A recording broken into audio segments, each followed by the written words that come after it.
Haleluya, haleluya. Salam sejahtera dalam kasih Tuhan Yesus Kristus. Jumpa lagi dengan saya, Pendeta Markus Sugiarto. Saya mengucapkan selamat bertemu kembali dengan Jemaat GPDI Sukadamai Bogor dan seluruh yang mendengar siaran ini yang senang dengan pendalaman Alkitab. Dalam hal ini adalah kitab Daniel. Hari ini kita akan lanjutkan mengenai latar belakang dan sebelumnya kita akan berdoa terlebih dahulu. Kita mau tundukkan kepala dan kita berdoa. Bapa di surga, Bapa yang kami puji dan sembah dalam nama Tuhan Yesus Kristus, kami bersyukur buat kesempatan pada hari ini kami boleh kembali lagi belajar akan kebenaran firman-Mu. Dalam hal ini adalah kitab Daniel.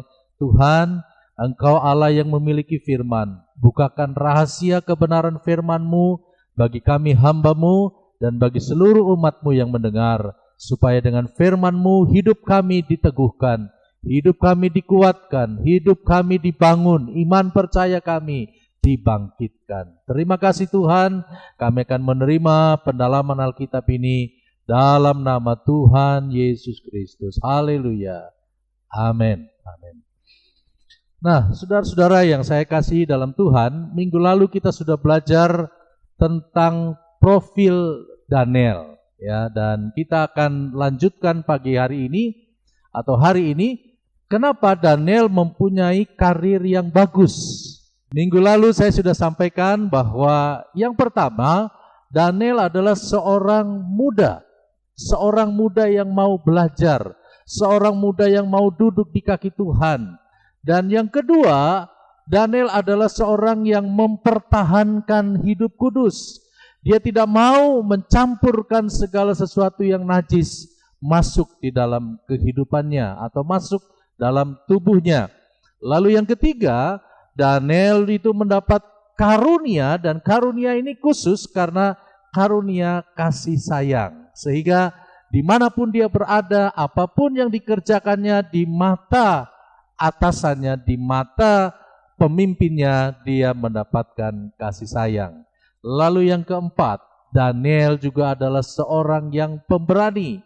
Pemberani di sini bukan berarti berani melawan, berani memberontak, tetapi Daniel berani menyatakan kebenaran, berani bersaksi, berani menegur karena kasih akan atasannya. Lalu yang kelima, Daniel dia adalah seorang pendoa yang kuat. Ya, nanti kita akan masuk per ayat sehingga kita akan melihat bagaimana kehidupan Daniel, seorang muda yang cinta doa. Ya, dan pada hari ini kita akan masuk kepada yang keenam. Yang keenam, Daniel itu memiliki roh yang luar biasa. Ada beberapa ayat yang kita akan baca dalam kitab Daniel. Daniel 6 ayat yang keempat berkata begini. Maka Daniel ini melebihi para pejabat tinggi dan para wakil raja itu, karena ia mempunyai roh yang luar biasa. Dan raja bermaksud untuk menempatkannya atas seluruh kerajaannya.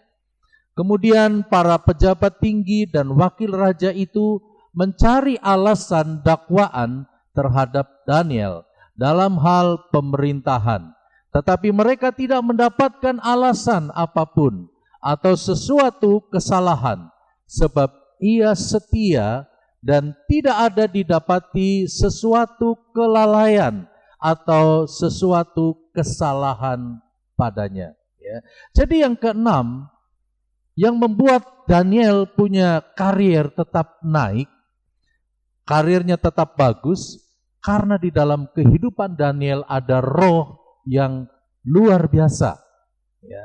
Karena dia seorang yang cinta doa, orang yang suka berdoa, maka Allah bertata di dalam hatinya. Dia memiliki roh yang luar biasa, sehingga dikatakan tadi bahwa Daniel itu melebihi para pejabat yang lain, ya, para wakil raja, semua berada di bawah Daniel kemampuannya, sehingga mereka, sehingga khususnya raja bermaksud untuk menempatkan Daniel untuk memimpin seluruh kerajaan itu. Ya. Untuk menempatkan Daniel di tempat yang paling atas di dalam kerajaan itu. Ya, karena itu roh yang luar biasa yang ada pada Daniel. Bisakah roh yang luar biasa itu ada dalam kehidupan kita? Bisa, saudara-saudara. Ya, karena itu kita belajar dari kitab Daniel ini. Saya berharap, saya rindu agar setiap kita melihat, mencontoh, meneladani kehidupan Daniel. Sehingga kita juga memiliki roh yang luar biasa. Tambah-tambahkan kesetiaanmu, kecintaanmu terhadap doa. Maka saya percaya ketika kita sering berdoa, maka roh Allah akan bertahta di dalam kehidupan kita. Itulah yang membuat dia mengangkat kehidupan Daniel. Sehingga dia punya karir tetap naik dan naik. Ya. Lalu yang ketujuh, profil Daniel. Yang ketujuh, Daniel itu mengenal rahasia Allah. Ini yang tidak dimiliki oleh orang lain. Ya. Daniel memiliki sesuatu yang khusus. Kenapa sampai Daniel bisa memiliki rahasia Allah? Tentu karena hubungan Daniel dengan Tuhan itu dekat. Ya. Ada beberapa ayat dalam Daniel pasal 2 ayat yang ke-17 berkata begini.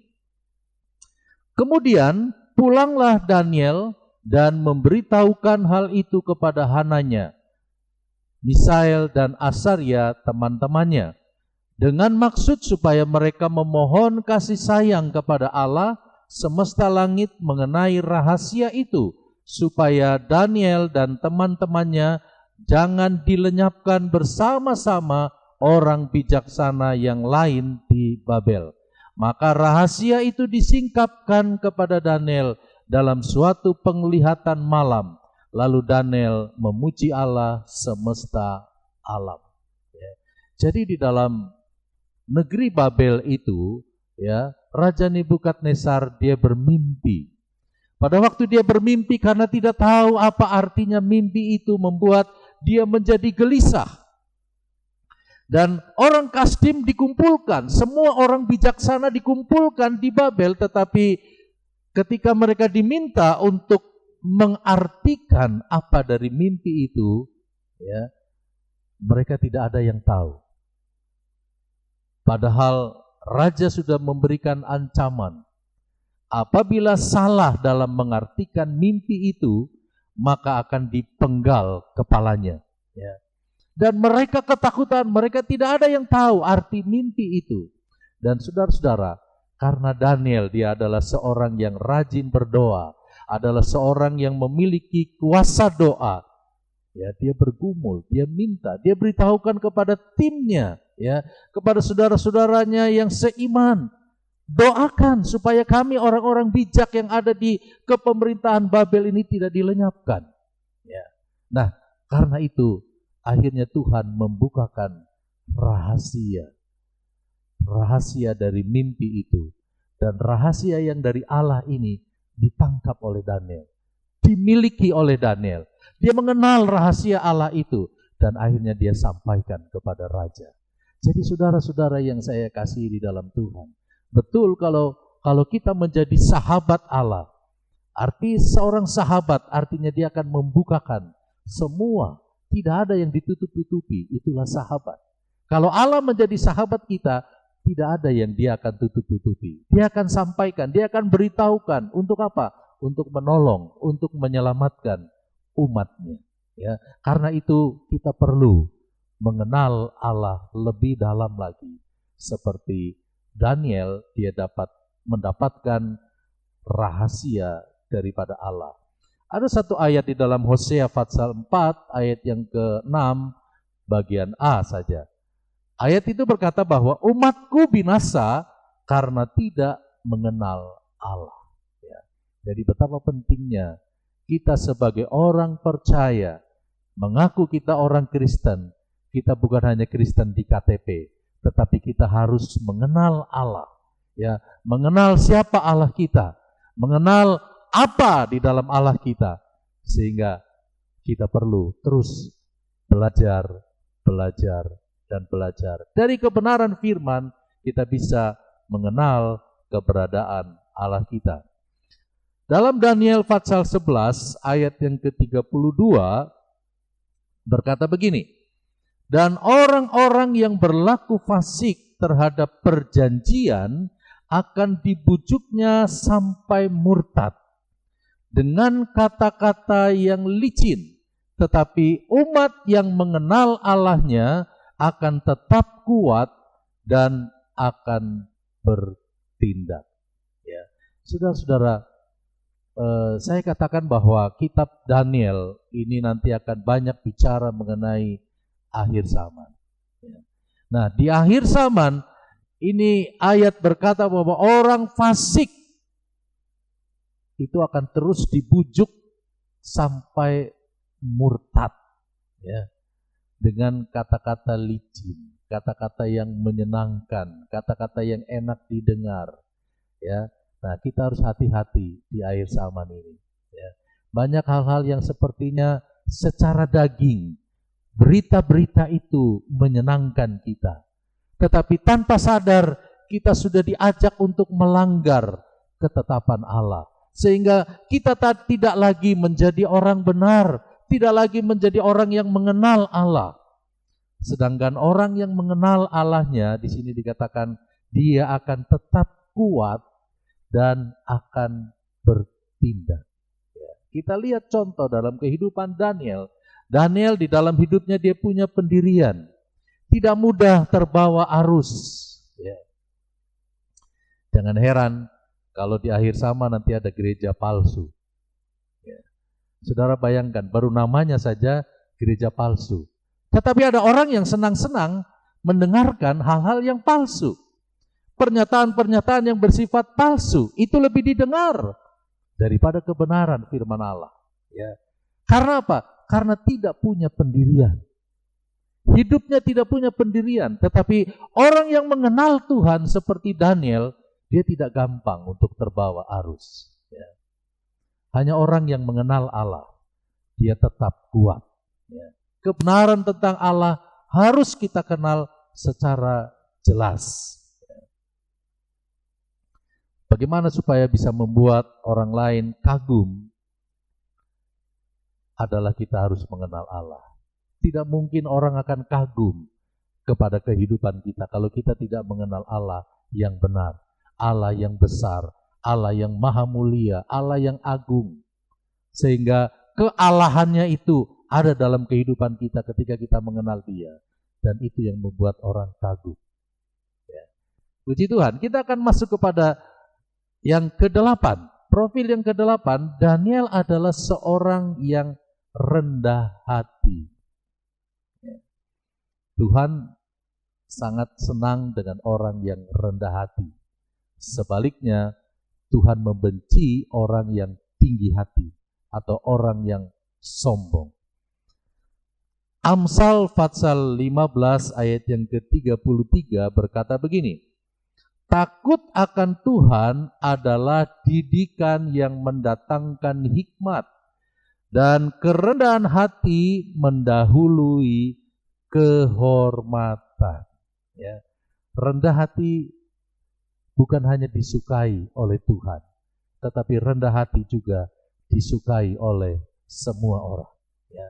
Karena Daniel dia rendah hati. Rendah hati itu menjadi pendahulu atau alas, menjadi dasar untuk segala kehormatan itu akan datang dalam kehidupan Daniel. Ya. Kenapa Daniel terangkat? Karena dia seorang yang rendah hati. Ya. Orang yang rendah hati itu dia akan menyatakan kekuatan Tuhan di dalam kehidupannya. Ya. Maka kalau kita ingin menjadi orang yang naik dan tetap naik, kita harus turun, kita harus rendah hati, kita harus rendahkan hati kita di bawah tangan Tuhan yang kuat. Maka Tuhan kita, Allah kita yang dia sanggup merendahkan, dia sanggup juga meninggikan. Ya. Kalau kita merendahkan hati di kaki Tuhan, Tuhan akan mengangkat kita. Itu menjadi dasar kehormatan. Ya, kata Amsal 15 ayat yang ke-33. Kerendahan hati itu akan mendahului kehormatan. Ya. Jadi saya sering berkata bahwa kalau semakin kita mengenal firman, semakin kita mengenal Tuhan, kita malu mau meninggikan hati. Ya. Kita malu mau tinggi hati. Karena cermin kita adalah firman. Ya, siapakah kita, saudara-saudara? Ya, firman Tuhan berkata bahwa kalau bukan Tuhan, kita tidak bisa berbuat sesuatu pun yang baik. Ya. Jadi kalau kita bisa melakukan sesuatu yang baik, itu karena Tuhan ada di dalam hidup kita. Karena Tuhan yang mendorong hidup kita. Karena Tuhan yang memimpin hidup kita, kita dapat melakukan sesuatu yang baik, yang memuliakan nama Tuhan. Lalu yang ke-9. Nah, ini yang luar biasa. Daniel ini adalah seorang yang memiliki visi. Ya. Visi itu berbeda dengan ambisi. Visi itu berbeda dengan harapan, dengan tujuan, ya, karena visi itu adalah datang dari Tuhan. Tetapi harapan, ambisi, tujuan itu datang dari kita, ya. Nah, Daniel dia dapat menangkap apa yang dari Tuhan. Ya, itulah visi. Dia menangkap sebuah penglihatan, ya. Visi adalah penglihatan. Visi adalah kemampuan untuk melihat hal-hal yang akan datang yang bersifat kerajaan sorga dan itu berasal dari pihak Allah. Ini yang luar biasa, ya, dari kehidupan Daniel. Ya, sesuatu yang datang dari Tuhan pasti dia akan selaras dengan firman Tuhan. Ya. Sesuatu yang tertanam dalam kehidupan Daniel, karena itu datang dari Tuhan, maka langkah-langkah Daniel itu pun sesuai dengan kebenaran firman Tuhan. Ya. Dari visi akan melahirkan misi. Ya. Artinya bahwa visi itu akan melahirkan tindakan. Ketika kita bisa menangkap visi Allah, maka kita akan bertindak sesuai dengan perintah Allah, tidak menyimpang ke kanan atau ke kiri. Ya. Saudara-saudara, banyak orang punya tindakan, banyak orang mungkin yang berkata, oh saya punya misi begini, begini, begini. Ya, tetapi kalau misi tanpa visi yang jelas, maka langkah kita akan ceroboh. Langkah kita akan tidak ada arah. Karena apa? Tanpa visi yang daripada Tuhan. Ya. Nah, puji Tuhan, visi itu akan memiliki target. Ya. Jika visi tanpa target, tidak akan menjadi kenyataan. Apa sih target kita orang percaya? Target kita adalah sorga. Kita semua kita ingin masuk sorga. Kalau kita ingin masuk sorga, kita harus ikuti apa yang menjadi langkah-langkah kita, itu harus sesuai dengan kebenaran yang punya sorga, yaitu Allah sendiri. Nah, saudara-saudara, ada satu ayat dalam Wahyu pasal 3 ayat yang ke-18. Maka aku akan menasehatkan engkau supaya engkau membeli daripadaku emas yang telah dimurnikan dalam api, agar engkau menjadi kaya, dan juga pakaian putih, supaya engkau memakainya, agar jangan kelihatan ketelanjanganmu yang memalukan, dan lagi minyak untuk melumas matamu, supaya engkau dapat melihat. Tadi saya katakan visi itu adalah penglihatan. Penglihatan, kita melihat sesuatu yang daripada Allah, kita melihat. Ada semua orang bisa membaca Alkitab, semua orang bisa berdoa, tetapi apakah dia bisa melihat apa yang Tuhan wahyukan kepada kita? Nah, dalam kitab Wahyu ini, bagaimana supaya kita bisa dapat melihat visi daripada Allah? Ya, Tuhan menawarkan 3 benda kekayaan surgawi yang kita perlu perhatikan pada hari ini supaya kita belajar bagaimana kita menangkap visi yang daripada Allah. Ya. Benda yang pertama adalah emas. Ya. Firman Tuhan katakan, belilah emas kepadaku. Emas ini bicara mengenai apa? Kemurnian. Tuhan akan berikan visi itu, penglihatan itu kepada semua orang, setiap orang yang hidupnya didapati murni di hadapan Tuhan. Ya. Murni berarti tidak ada campuran. Murni berarti apa yang ada di dalam hidupnya, itulah yang sesungguhnya. Ya, jadi tidak ada kemunafikan, tetapi semuanya terlihat di hadapan Allah adalah murni seperti emas, ya, seperti emas. Nah, benda yang kedua dikatakan adalah pakaian putih. Pakaian putih ini bicara tentang kesucian. Ya. Paulus pernah bilang, kejarlah kekudusan, maka engkau akan melihat Tuhan. Dan kalau kita memiliki kehidupan yang kudus atau suci, bukan kita akan melihat Tuhan. Tuhan juga akan memperlihatkan kepada kita apa langkah-langkah yang harus kita perbuat. Lalu benda yang ketiga, di sana dikatakan dalam Wahyu 3:18, dan lagi minyak untuk melumas matamu. Yaitu minyak. Minyak bicara apa? Urapan. Ya. Minyak bicara pengurapan dari Tuhan. Saya katakan tadi, orang bisa membaca Alkitab mungkin dalam beberapa bulan selesai Kejadian sampai Wahyu. Ya. Tetapi apakah dia bisa memahami itu? Belum tentu. Karena itu setiap kali kita membaca firman Tuhan, kita perlu minta kepada Tuhan. Tuhan, bukakan rahasia kebenaran firman-Mu. Urapi kami supaya kami dapat melihat. Ya. Nah,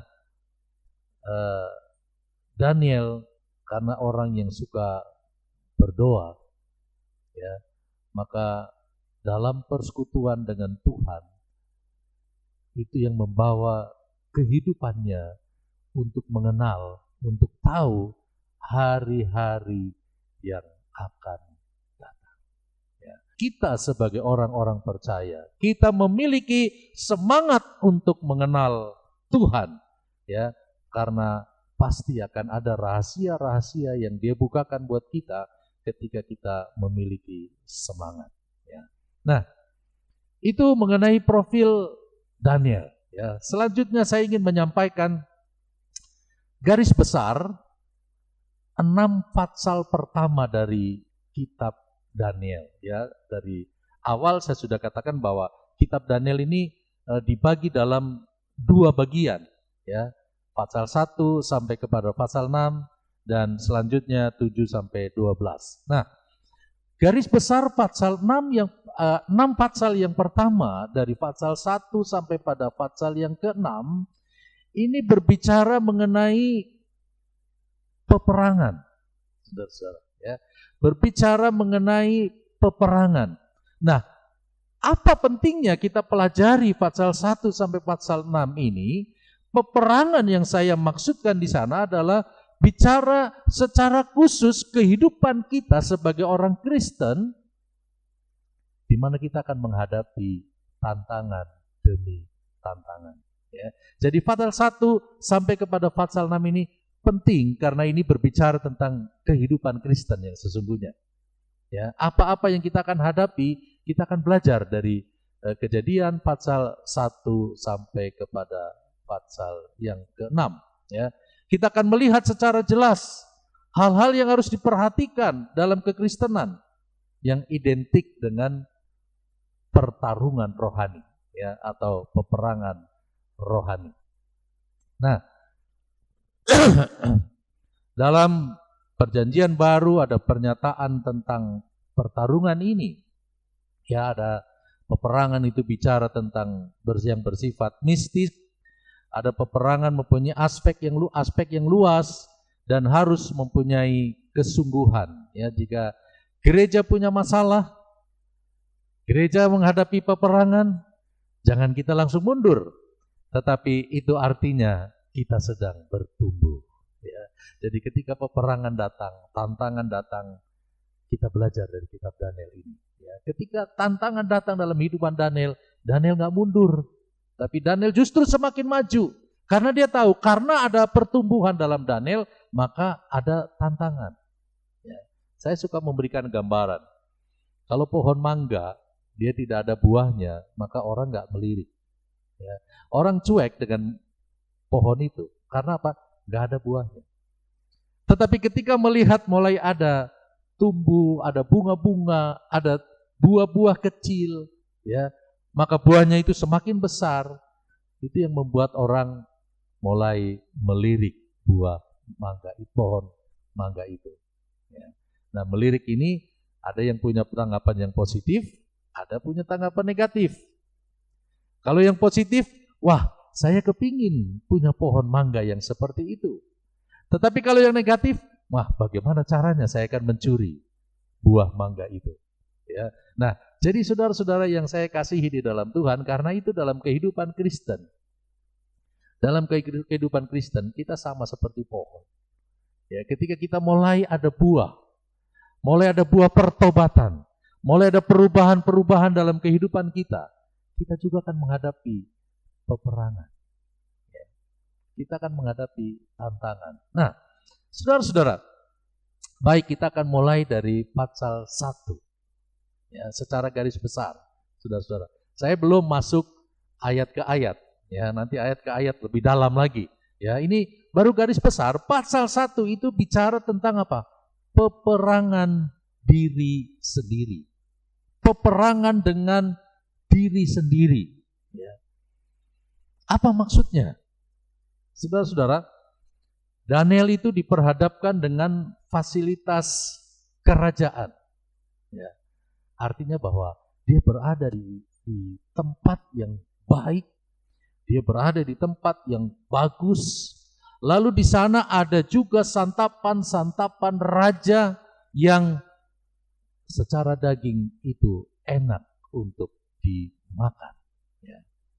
Nah, saudara-saudara, tapi Daniel, orang yang mengenal kebenaran firman, maka santapan raja, itu Daniel anggap itu adalah kepuasan diri sendiri, di mana dia harus lawan. Ya. Dia harus mengalahkan kesenangan diri sendiri, kepuasan diri sendiri. Ya. Saudara-saudara, Daniel sadar bahwa bangsa Israel sedang mengalami kesulitan. Bangsa Israel sedang mengalami kesusahan. Bangsa Israel sedang mengalami kelaparan. Karena itu Daniel dia tidak mau makan makanan raja yang dia tahu sudah seperti dipersembahkan kepada berhala. Dianggap najis. Ya. Nah, ini tantangan yang pertama, saudara-saudara, ya, dalam kitab Daniel. Padahal secara umum manusia itu selalu ingin memuaskan diri sendiri. Betul atau betul, saudara-saudara? Ya. Kita ingin memuaskan diri sendiri. Ya. Apa yang kita sudah punya kita ingin lebih lagi. Ya, kita ingin memuaskan diri sendiri. Nah, orang yang memusatkan segala sesuatu untuk keinginan diri sendiri itu disebut dengan egosentris. Ya.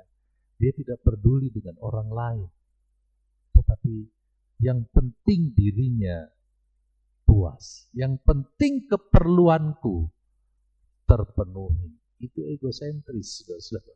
Ya.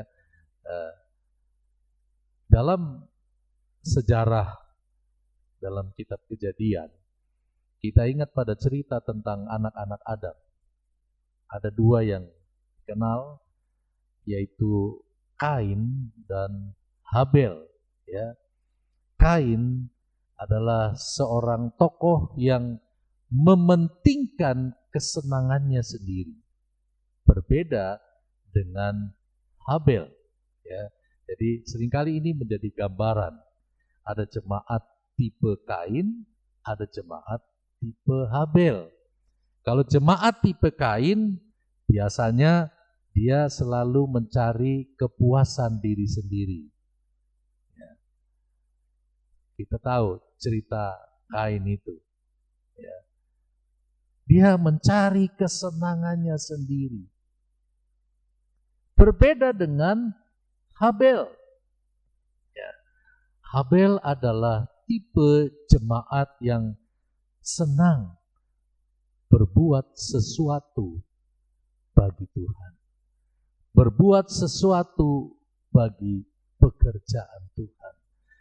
Habel dia suka memberi. Dan apa yang diberikan oleh Habel itu adalah sesuatu yang berkenan di mata Tuhan. Ya. Karena apa? Karena Habel dia memberikan bukan untuk kepentingannya sendiri. Berbeda dengan Kain. Makanya ketika itu persembahan Kain tidak diterima oleh Tuhan. Dan marahlah Kain sehingga dibunuhlah Habel. Ya. Nah, saudara-saudara yang saya kasih di dalam Tuhan, Allah melihat apa yang dipersembahkan oleh Habel. Ya. Nah, kalau dalam perjanjian baru, contoh jemaat yang seperti Habel adalah seperti janda miskin yang dia masuk ke dalam bait Allah. Ya. Orang lain mungkin bisa memberikan dengan banyak persembahan, tetapi janda miskin dia memberikan sedikit. Ya, hanya 2 keping perak. Tapi 2 keping perak itu adalah semua dari yang dia dapat. Semua dari yang dia miliki. Dan itu adalah merupakan gambaran bahwa dia menyerahkan hidupnya sepenuhnya kepada Tuhan. Ya. Betapa luar biasanya kalau kita dapat menyerahkan hidup kita sepenuhnya kepada Tuhan. Ya. Kunci berkat adalah ketika kita bisa mengalahkan peperangan, yaitu apa? Kesenangan diri sendiri. Ya. Di dalam Daniel 1 ayat yang ke-20, dalam tiap-tiap hal yang memerlukan kebijaksanaan dan pengertian yang ditanyakan raja kepada mereka, didapatinya bahwa mereka 10 kali lebih cerdas daripada semua orang berilmu dan semua ahli jampi di seluruh kerajaannya. Ya. Jadi setelah Daniel bisa memenangkan peperangan atas dirinya sendiri, maka hasilnya apa? 10 kali lebih cerdas dari semua orang. Ya. Penguasaan diri sendiri, penguasaan diri menjadi sesuatu hal yang penting. Ya. Kita ingat ada 9 buah-buah roh. Ya. Dicatat dalam Galatia 5 ayat 22 dan 23. Ya. Dari kasih, ya, sukacita, dan seterusnya. Lalu kalau kita gambar itu seperti piramid, ya, yang paling bawah itu adalah penguasaan diri. Ya, paling bawah adalah penguasaan diri. Orang akan dapat memiliki kasih yang paling tinggi itu kalau kita punya dasar penguasaan diri. Ya, orang yang memiliki kasih itu diawali dengan penguasaan diri. Ya, itu garis besar dalam pasal 1. Berperang melawan mementingkan diri sendiri. Lalu yang kedua, dalam pasal yang kedua, itu peperangan dengan kuasa kegelapan. Ya. Dalam Daniel 2 ayat yang kedua, ya, ini masih garis besar. Lalu raja menyuruh memanggil orang berilmu, ahli jampi, ahli sihir, dan para kasdim untuk menerangkan kepadanya tentang mimpinya itu. Maka datanglah mereka dan berdiri di hadapan raja. Ya. Saudara-saudara, ini yang menjadi musuh Daniel. Daniel menghadapi apa? Orang-orang berilmu, lalu ahli-ahli jampi, ahli-ahli sihir. Ya. Ini bicara apa? Kuasa kegelapan. Ya. kuasa kegelapan yang harus diperangi oleh Daniel. Dan diwakili oleh orang Kasdim, oleh orang berilmu, ahli jampi, dan ahli sihir. Ya. Tetapi kuasa Tuhan diwakili oleh siapa? Daniel, Sadrak, Mesak, dan Abednego. Ya. Jadi buat kita saudara-saudara yang saya kasih dalam Tuhan, timnya Daniel itu mewakili Allah. Ya. Dan Allah ingin juga supaya kehidupan kita mewakili kuasa Tuhan. Kita harus yakin bahwa ada kuasa Tuhan di dalam kehidupan kita. Ya, ada kuasa Allah. Sehingga kalau kita menghadapi peperangan, bukan kita yang berperang, tapi Allah yang berperang ganti kita.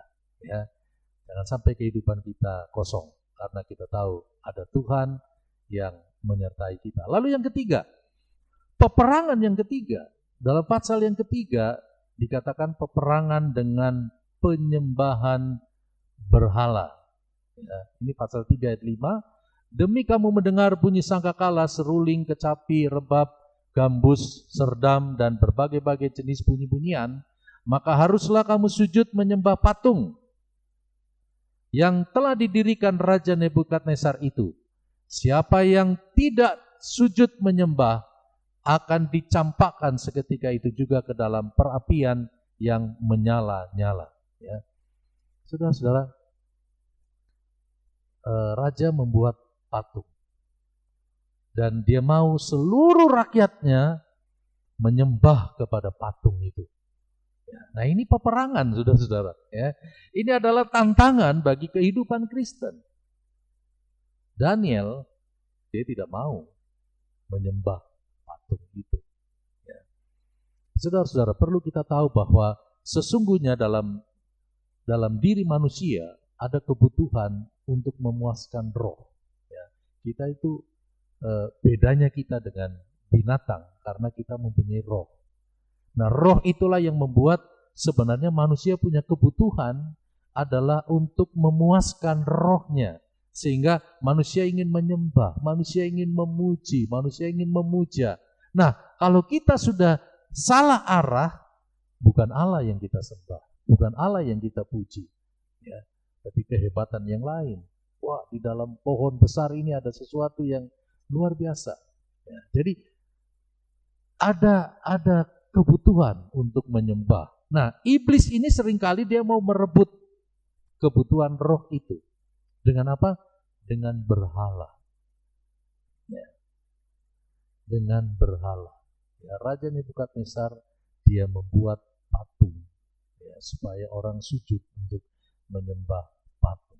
Nah, berhala ini juga kita sebagai orang percaya kita harus waspada. Jangan sampai kita menyembah kepada berhala, benda-benda yang mewakili perwujudan dari iblis. Ya, iblis pakai benda-benda, saudara-saudara.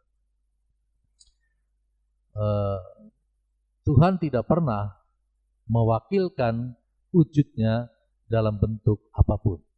Ya, ingat ini.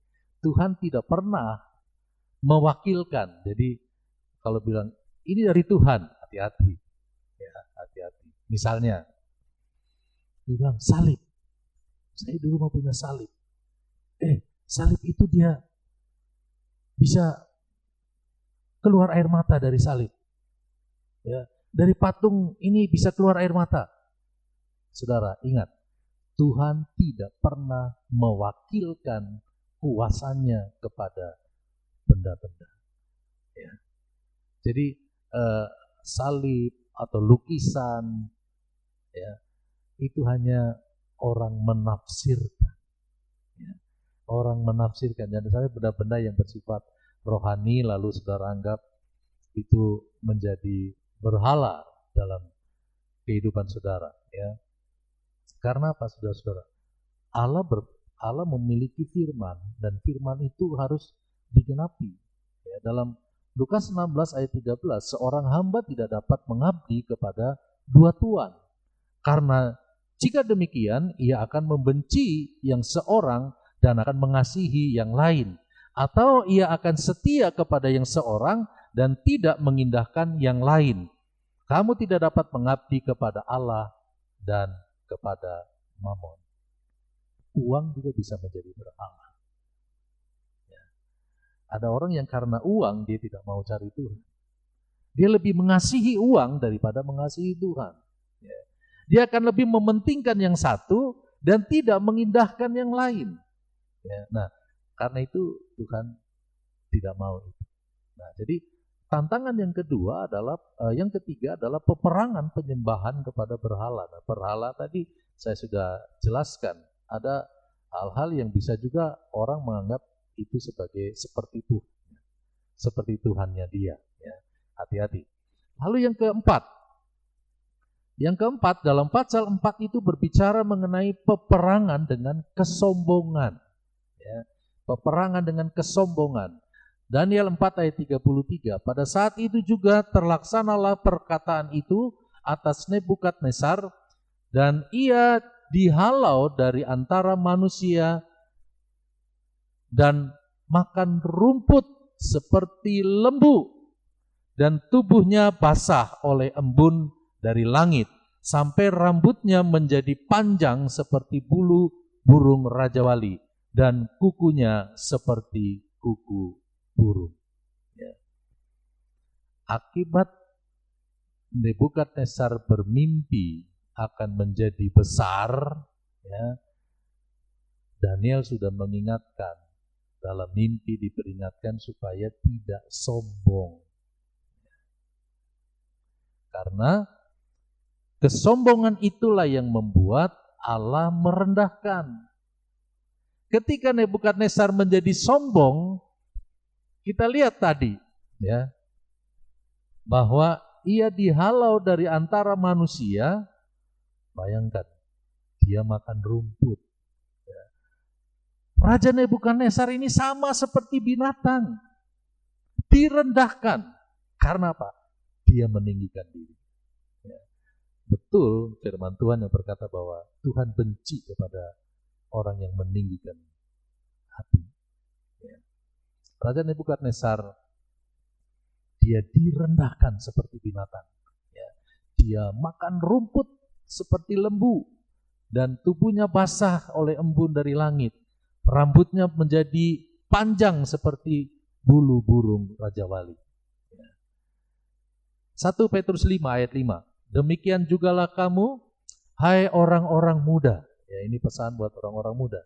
Tunduklah kepada orang-orang yang tua, dan kepada semua rendahkanlah dirimu seorang terhadap yang lain. Sebab Allah menentang orang yang congkak, tetapi mengasihani orang yang rendah hati. Ya. Daniel masih muda. Petrus juga menasehatkan kepada orang-orang muda, tunduklah kepada orang tua dan kepada semua. Ya, jadi tantangan yang keempat, untuk kita ingin berhasil, kita jangan menjadi sombong. Itulah tantangan kita. Ya, jangan kita menjadi tinggi hati. Tantangan yang kelima, peperangan yang kelima dalam pasal 5 adalah peperangan dengan keduniawian. Ya. Dalam Daniel 5 ayat 1, Raja Belsasar mengadakan perjamuan yang besar untuk para pembesarnya. 1.000 orang jumlahnya, dan di hadapan 1.000 orang itu ia minum anggur. Ayat 2. Dalam kemabukan anggur, Belsasar menitahkan orang membawa perkakas dari emas dan perak yang telah diambil oleh Nebukadnezar ayahnya dari dalam bait suci di Yerusalem, supaya raja dan para pembesarnya, para istri dan para gundik, mereka minum dari perkakas itu. Ya, jadi saudara-saudara, tantangan yang kelima atau peperangan yang kelima adalah peperangan melawan keduniawian. Ya. Raja mengadakan pesta besar-besaran, bahkan bukan cuma pesta, tetapi sudah ke arah mabuk-mabukan. Ya. Dan ini Allah sangat tidak suka.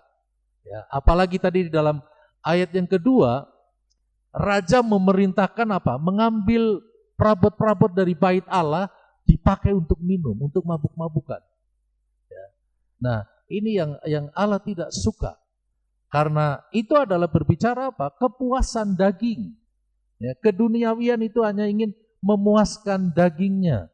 Ya.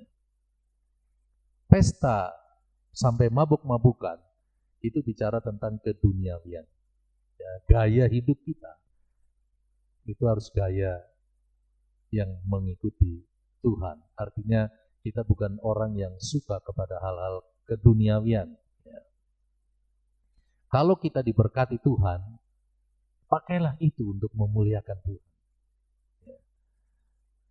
Saya ingatkan saudara-saudara, ketika saudara bisa beli baju mahal, saudara bisa beli sesuatu yang mahal harganya, saudara pakai kemana? Saudara pakai kemana? Ke pesta atau ke tempat ibadah? Ya ke ibadah mah pakai sendal jepit aja dah. Ya. Tuhan juga tahu. Saudara-saudara, apakah nama Tuhan dipermuliakan? Ya. Kita bukan untuk sok-sokan di dalam gereja, tetapi ketika kita diberkati, mari kita pakai untuk memuliakan Tuhan. Ya. Pakai untuk memuliakan Tuhan. Perabot di dalam gereja, perabot di dalam bait Allah, dipakai untuk minum-minum, untuk mabuk-mabuk. Perabotan itu apa? Perabotan itu bicara apa? Gereja Tuhan. Perabotan itu bicara orang percaya. Perabotan itu jemaat Tuhan. Jangan sampai jemaat Tuhan dipakai untuk hal-hal yang bersifat keduniawian. Itulah peperangan kita akhir zaman nanti. Ya. Kita akan mendapati bahwa kehidupan kita ditantang. Kesenangan duniawi menonjol. Ya. Nah, kalau kita tidak punya pendirian seperti Daniel, kita akan terbawa. Ya, karena itu kita masuk kepada yang keenam. Pasal yang keenam, peperangan dengan ketaatan dan ketundukan. Ya. Orang-orang percaya tidak dituntut banyak, kecuali dengan ketaatan. Ya. Kita tahu bahwa jauh sebelum mereka mencelakai Daniel, Daniel sudah sering melakukan doa. Waktu yang dipersembahkan kepada Allah untuk berdoa, itu adalah merupakan komitmen.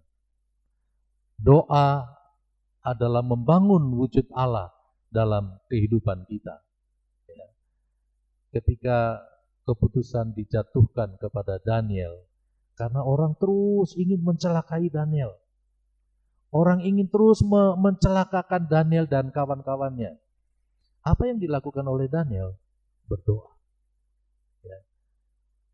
Ketika Daniel menghadapi tantangan supaya dia tidak tunduk ya, kepada raja, di dalam Daniel 6 ayat yang ke-11, demi didengar Daniel bahwa surat perintah itu telah dibuat, pergilah ia ke rumahnya. Dalam kamar atasnya ada tingkap-tingkap yang terbuka ke arah Yerusalem. 3 kali sehari ia berlutut, berdoa, serta memuji Allah seperti yang biasa dilakukannya. Ya. Apa peperangannya di sini? Peperangannya adalah antara dia harus tunduk kepada raja atau dia tetap tunduk kepada Allah. Ya. Dia harus tunduk kepada raja atau tunduk kepada Allah. Dan puji Tuhan, Daniel bisa memenangkan peperangan itu. Karena dia berani untuk tidak tunduk kepada raja. Dia lebih yakin harus tunduk kepada Allah. Walaupun ada konsekuensinya, dia dibuang ke perapian. Ya. Ikuti pada bahasan-bahasan selanjutnya.